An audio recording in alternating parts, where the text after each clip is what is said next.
Untuk mendukung channel ini, silahkan klik tanda subscribe dan aktifkan lonceng notifikasinya.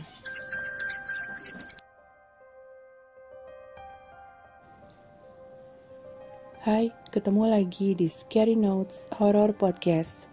Di edisi kali ini, kita akan menyimak sebuah cerita tentang suara ketukan di pintu asrama. Langsung aja kita mulai. Kisah horor kali ini berasal dari Malaysia. Sumber cerita diambil dari hungzai.com. Kisah ini terjadi di sebuah kampus universitas negeri di Malaysia. Untuk nama dan lokasi kampus, mohon maaf sudah lupa persisnya. Tapi kisah ini menjadi sebuah urban legend di sana. Peristiwa horor ini terjadi di sebuah asrama putri. Beberapa tahun yang lalu, kampusku sedang mengadakan orientasi. Para mahasiswa baru langsung sibuk mengikuti jadwal kegiatan orientasi selama seminggu. Sebagai mahasiswa baru, aku mendapat sebuah kamar di asrama putri. Seharusnya setiap kamar diisi 2 orang. Namun, karena jumlah kami yang ganjil, akhirnya aku menempati kamar ini sendirian. Selama menjalani berbagai kegiatan orientasi, para senior sering mengingatkan agar jangan membuka pintu kamar jika ada bunyi ketukan di tengah malam. Saat teman-teman mahasiswa baru bertanya kepada senior mengenai alasannya, senior tidak mau memberitahukan. Namun, teman-temanku menduga alasannya adalah karena adanya sebuah sejarah tragis yang terjadi di asrama ini. Kisahnya seperti ini. Bertahun-tahun yang lalu, seorang mahasiswi senior ribut besar di telepon dengan pacarnya saat tengah malam. Dalam keadaan putus asa, mahasiswi senior ini mencari teman curhat dan mengetuk satu persatu pintu di kamar asrama. Tapi karena jam yang sudah terlalu malam, semua orang sudah terlelap dan tidak ada yang bangun untuk membukakan pintu.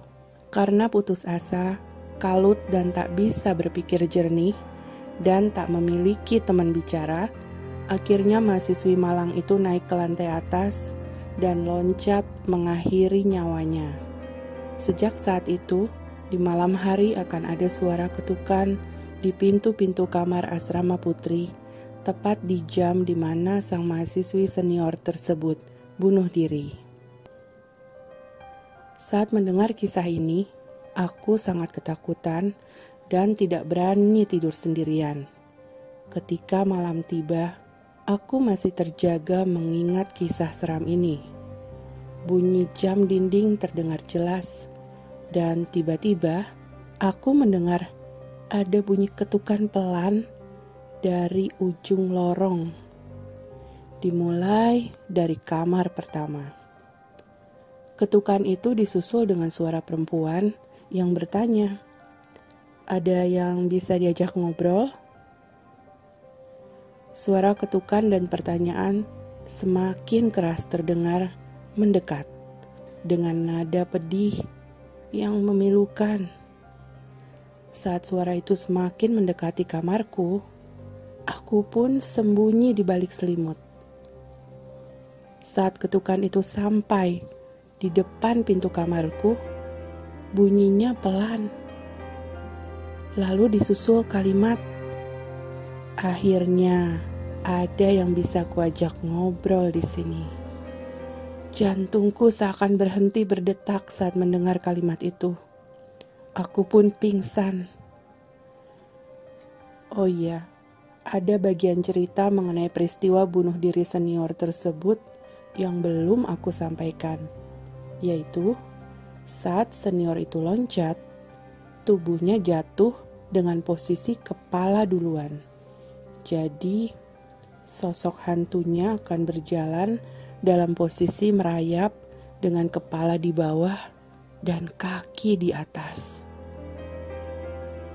Dan kesalahan fatalku malam itu adalah aku bersembunyi di kolong ranjang. Ternyata karena posisiku yang di bawah kolong inilah, maka kepala hantu senior tersebut bisa langsung melihatku dari celah di bawah pintu. Terima kasih sudah menyimak Scary Notes Horror Podcast. Jangan lupa aktifkan notifikasi biar nggak ketinggalan podcast horor edisi terbaru. Sampai ketemu di cerita berikutnya.